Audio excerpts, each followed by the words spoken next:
Le procès des événements du 28 septembre 2009 se poursuit ici au tribunal de Dixine, délocalisé dans l'enceinte de la cour d'appel de Conakry. Après avoir écouté les accusés, les victimes et les témoins, cette semaine a été consacrée sur l'exhibition des preuves, notamment les vidéos, les audios et les photos des victimes. Ces images ont été diversement commentées par les avocats des parties. C'est un sentiment mitigé. D'une part, c'est avec assez de douleur, la peine au cœur que nous avions suivi la vidéo de ce massacre. Nous avions été profondément touchés par la tristesse avec laquelle les choses se sont déroulées.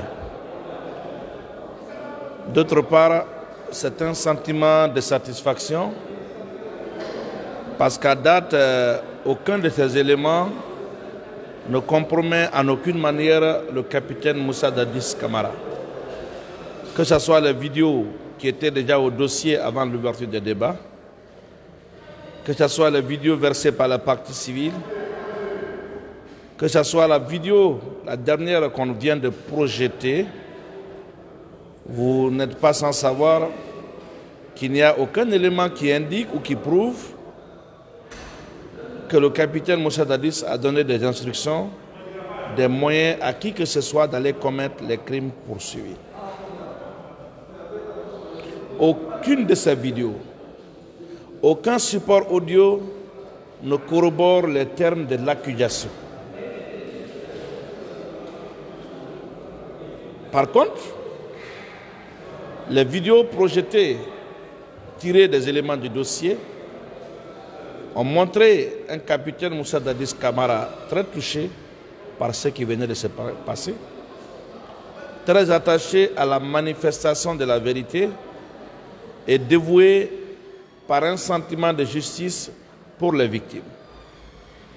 Contrairement aux allégations des parties civiles qui avaient fait croire à tout le monde ici que le capitaine n'a pas fait preuve de compassion à l'égard des victimes, vous avez vu la dernière vidéo, un capitaine abattu, touché, qui s'adresse à la nation avec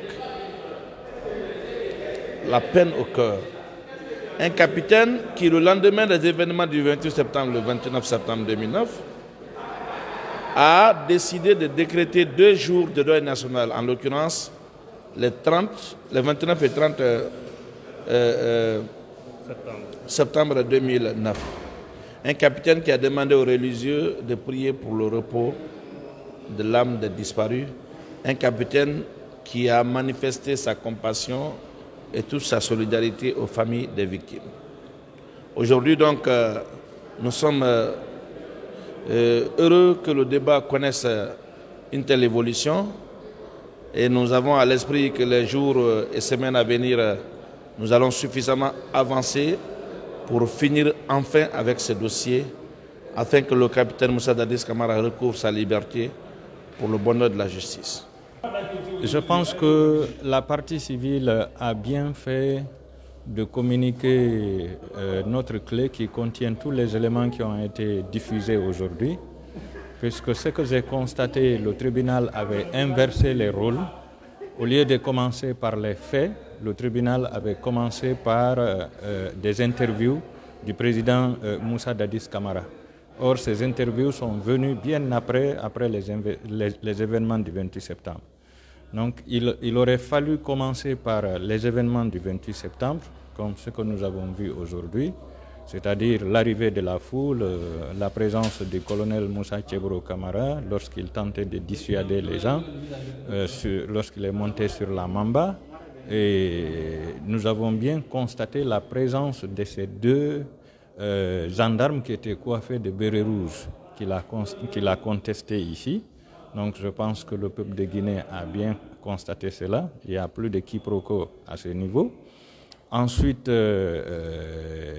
la discussion qu'il a eue avec les leaders politiques au niveau du portail de l'université Gamal Abdel Nasser de Conakry, la rentrée de la foule à l'intérieur du stade, les différents discours qui ont été prononcés par les leaders politiques, et puis la rentrée sanglante de ces militaires qui ont effectué des tirs énormes sur la foule, qui a entraîné plusieurs morts et plusieurs blessés.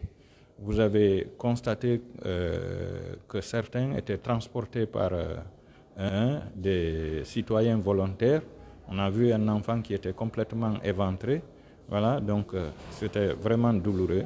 Et le témoignage des différents leaders politiques qui ont tous été blessés à la tête par, selon eux, M. Marcel Guilavogui.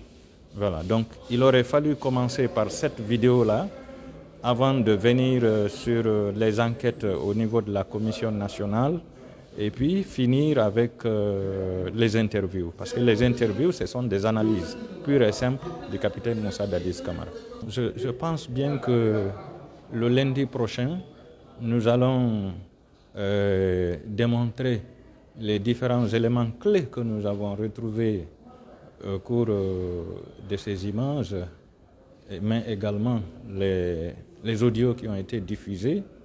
Nous avons trouvé des éléments déterminants qui peuvent valablement fonder nos prétentions pour inculper le capitaine Moussa Dadis Camara et tous les autres qui ont participé au massacre du 28 septembre. Cette affaire a été renvoyée au lundi 4 mars prochain pour la suite de la procédure.